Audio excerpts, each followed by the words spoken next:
Olá, o Código de Defesa do Consumidor em 2016 completa 26 anos. E tem muita gente que ainda não sabe dos direitos que tem na hora de adquirir um produto ou contratar um serviço. Por isso que hoje o direito do consumidor está em discussão.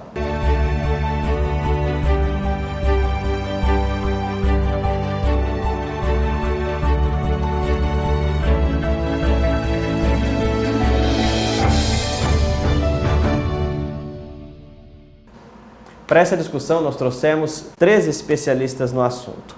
O Ronaldo Xavier, ele que é presidente da Comissão de Defesa do Consumidor da OAB, aqui da Paraíba.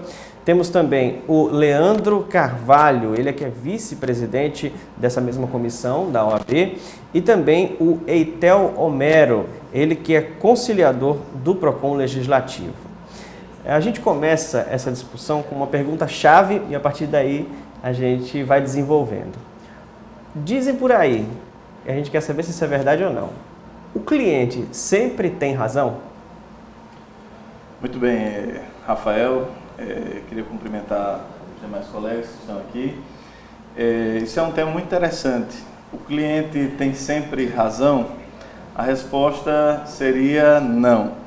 Agora, obviamente, a função do Código de Defesa do Consumidor não é trazer uma vantagem excessiva para o consumidor, mas sim tentar equilibrar as relações. Por isso que, a priori, a resposta seria não.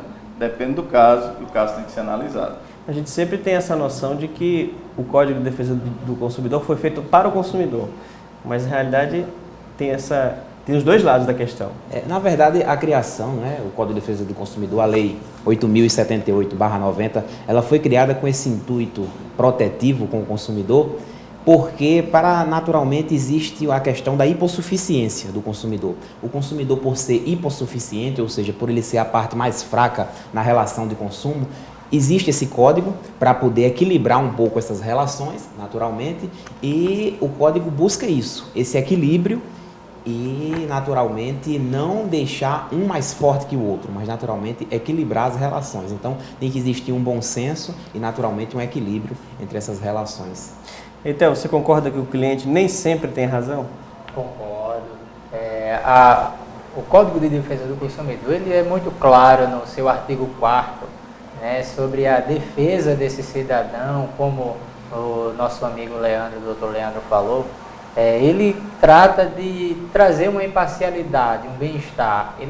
O Código de Defesa do Consumidor está interessado no bem-estar social, da relação de consumo equânime, no valor da equidade, nos direitos de proteção desse consumidor, mas tudo amparado na lei e sem excesso, como o doutor Ronaldo falou, que não exista o excesso, que não exista a má-fé por trás da busca pela proteção do direito que ele possui, mas que existe assim uma relação amigável, uma relação favorável entre todas essas partes que se compõem a nossa sociedade. A gente tem aqui as práticas abusivas mais comuns e a gente vai ao longo do programa falar um pouquinho sobre essas práticas abusivas e eu queria o comentário de vocês, porque muita gente em casa às vezes tem dúvida, não sabe nem, às vezes sabe onde recorrer, mas não vai, né? Porque também tem esse problema, né, Eitel? A gente tem o PROCON Legislativo, a OAB também tem a comissão, mas aí acho que é uma preguiça do consumidor de ir atrás do direito. O que é que acontece assim? Quem pode falar? Assim, uma das coisas que nós, como Comissão de Defesa do Consumidor, temos feito, e o doutor Leandro, como vice-presidente, sabe muito bem disso, é a conscientização do consumidor. O consumidor muitas vezes deixa de procurar os seus direitos, Rafael, pelo fato de, às vezes, não conhecer os direitos. Então, um programa como esse, certamente, é maravilhoso, porque faz com que o cidadão comum, a pessoa que não vive na seara do direito, possa ter acesso a essas informações e aí sim possa, na medida do possível, passar a exercer os seus direitos. Talvez seja esse a grande chave. A informação, Rafael, eu acredito, como o Dr. Ronaldo bem frisou, a informação ela é fundamental. A conscientização, eu acredito, até mais do que a repressão, ela é bem mais importante, porque o consumidor, ele com a consciência, ele sendo conscientizado, ele estando a par dos seus direitos, ele vai poder exigi-los, né, de forma muito mais eficaz e ele vai ficar bem mais atento, né, com relação Muita a isso. gente que chega lá no PROCON Legislativo e eu não sabia que eu tinha direito a isso. Muita gente tem. Como os doutores falaram, a conscientização e até a difusão de toda essa situação do direito que o consumidor possui ainda está naquele ponto inicial, né? Existe a necessidade dos órgãos de defesa se unirem, né, e buscar essa conscientização, essa dinamização e disseminação de informações para que o consumidor saiba que nós, participantes dos órgãos de defesa, somos uma parte que vai fazer um elo de ligação entre os fornecedores e assim trazer aquela comodidade, aquela adequação dos serviços. Ok, então vamos disseminar um pouco agora de informação, né? Mostrando as práticas mais comuns, as práticas abusivas. A primeira delas é a tal da venda casada. Certamente você já passou por isso. Uma prática quando o consumidor é obrigado a levar um produto na compra de outro. Isso acontece às vezes quando o cliente contrata, por exemplo, um serviço de internet e é obrigado a contratar o serviço de telefone. Porque, eu não sei, as empresas geralmente elas fazem assim, a internet custa 250, mas com o telefone ela custa 255. Então aliás, 245. Então a pessoa fica meio refém de contratar o serviço. É legal isso? Ou isso foi uma brecha que eles encontraram para equilibrar isso? Em relação às telefônicas, elas são realmente as empresas campeãs de reclamação.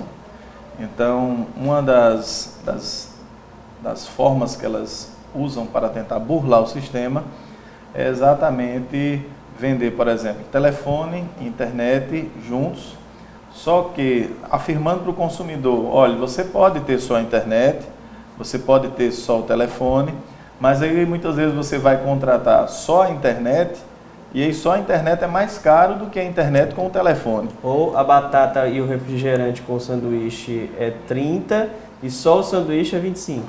Então isso muitas vezes acaba se tornando uma prática abusiva porque dentro dessa venda casada o consumidor ele é forçado a adquirir algo que ele não precisa. E aí o Código do Consumidor veta tal prática. Chega muita reclamação lá dessa forma?